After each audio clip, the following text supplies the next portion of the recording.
हनुक मला हे सांगतो प्रियानो, कशा प्रकारे सर्व परिस्थिती विरुद्ध असताना देवासोबत कसं आम्ही चाललं पाहिजे.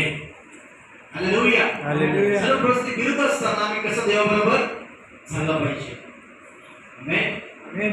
देवाचे आम्ही कसं विश्वासयोग्य राहायला पाहिजे. परिस्थिती सगळ्या विरुद्ध आहे, काही चांगलं घडत नाही माझ्या घरात, माझ्या जीवनात. आमेन. आमेन.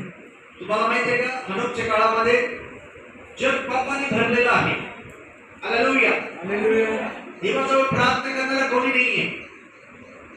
कोणी करत नाही म्हणून मी पण प्रार्थना करायचं नाही असं आहे का. हनोक जे आहे देवासोबत निष्ठपणे एकाग्रताने आणि विश्वासयोग्यता देवासोबत चालला प्रयत्न. बायबल सांगतं तो एवढं देवाजवळ तो चालायला लागला की देवाने त्याला मृत्यूचा अनुभव घेऊ दिला नाही. देवाने त्याला स्वर्गामध्ये उचलून घेतलेलं आहे. हालेलुया. हालेलुया. ज्यावेळेस आम्ही नोहाकडे येतो, नोहा काय सांगत आहे की परमेश्वराकडे एक योजना आहे तुझ्यासाठी. हालेलुया. जगामध्ये किती गुंतवणूक झाले, किती संकट आले, किती महामारी आले, किती क्लेश आले, तरी पण घाबरायचं नाही. हालेलुया.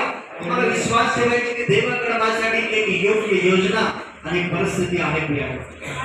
देव मला कधी सोडत नाही.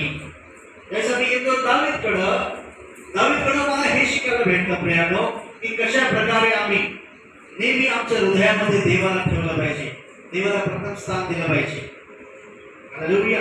हालेलुया. दावीद ज्यावेळेस गोल्यासमोर बघायला प्रियानो, कल्पना करून बघा तुम्ही, एक भलाढ्य मोठा सैनिक आहे.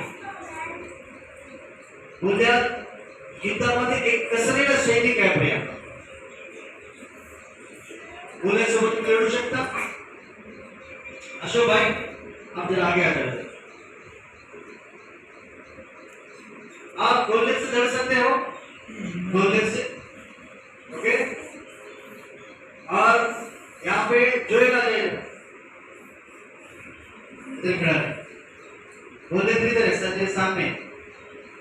हालेलुया.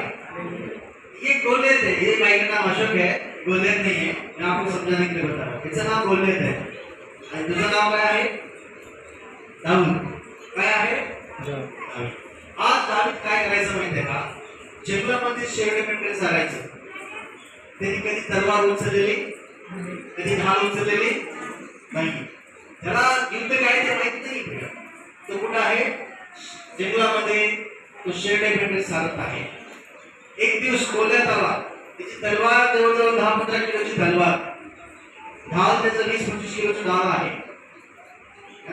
एवढं मोठा कोल्ह्यात. आता मला सांगा, या दोघांमध्ये जर युद्ध झालं कोण जिंकणार.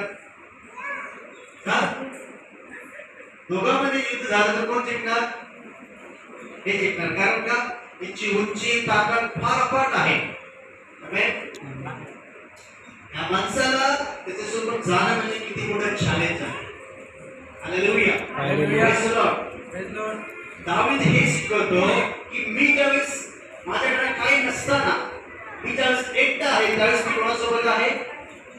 परमेश्वर. देव माझ्या मनात आहे. हालेलुया. समजून घ्या, जर तुम्ही खरोखर देवाला तुमच्या मनात ठेवता आणि मनात ठेवून देवाच्या भयामध्ये चालता, तर मी तुम्हाला सांगतो काय होणार आहे. अचानक किती मोठी परिस्थिती येऊ दे, त्या परिस्थितीला लढण्यासाठी देव तुम्हाला हिंमत आणि विश्वास देतो. हालेलुया. हालेलुया. समजत आहे का. ते तुम्हाला काय देतो. आशीष. तुम्हाला विश्वास ठेवायचा. संकट येणार, मी म्हणत नाही की संकट नाही येणार तुम्हाला. संकट माणसासाठी हे संकट आहेच, त्याच्यात कोणी सुटलेलं नाहीये.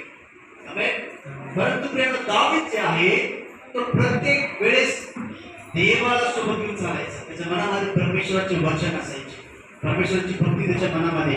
जंगलामध्ये असताना शेरडे मेंढरे चालत आहे आणि तो वाद्य घेऊन काय करत आहे, देवाची गीत गात आहे. त्याचं मन दुसरीकडे कुठं लागलेलं आहे का.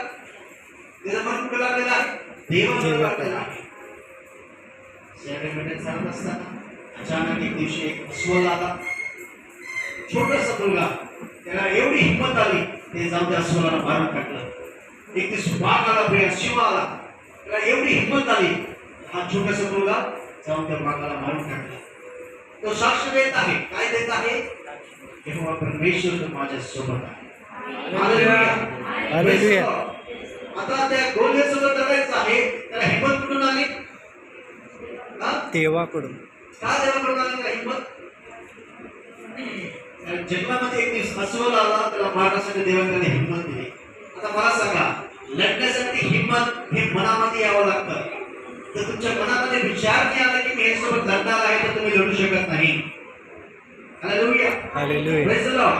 तुम्हाला असा विश्वास ज्यावेळेस येईल की मी या संकटातून बाहेर पडणार आहे, कारण ते माझ्या सोबत आहे, त्यावेळेस तुम्हाला असा विश्वास येईल, त्यावेळेस तुम्ही त्या संकटावरती, त्या आजारावरती तुम्ही मात पावणार आहात, विजय प्राप्त करणार आहात. हालेलुया. समजत आहे का? माझ्या मनामध्ये हे विश्वास ठेवायचा आहे की परमेश्वर मला या गोष्टीवरती विजय देणार आहे. हालेलुया. आमेन. आमेन. दावीदने काय केलं माहितीये का? खूप मोठा गोलियत समोर आलेला जंगलामध्ये युद्ध करण्यासाठी. दावीद काय सांगतो माहितीये का? मला जो बल देणारा परमेश्वर तो माझ्या सोबत आहे. की त्या महान परमेश्वराच्या नावाने मी येत आहे. कोणाच्या नावाने येत आहे? परमेश्वराच्या नावाने येत आहे. आणि तो ज्यावेळेस गेला प्रियानो, लढणारा हाच व्यक्ती आहे. परमेश्वर येऊन लढलेला नाही त्या ठिकाणी. कोण लढलेला आहे? दावीद स्वतः किती वर्षाचा मुलगा आहे तो? 12 वर्षाचा मुलगा आहे. किती? 12 वर्षाचा मुलगा.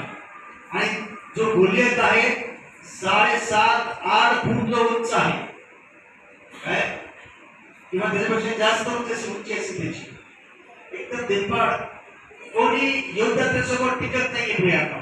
12 वर्षाच्या मुलाने एक हिंमत त्यांनी घेतलेला आहे. त्यांनी हिंमत आपल्यामध्ये आणलेली आहे. का? त्याने विश्वास ठेवलेला देवाच्या नावावरती, त्याच्या वचनावरती. जे त्याने वाचलं, जे ऐकलं, त्याच्यावर त्याने विश्वास ठेवला प्रियानो.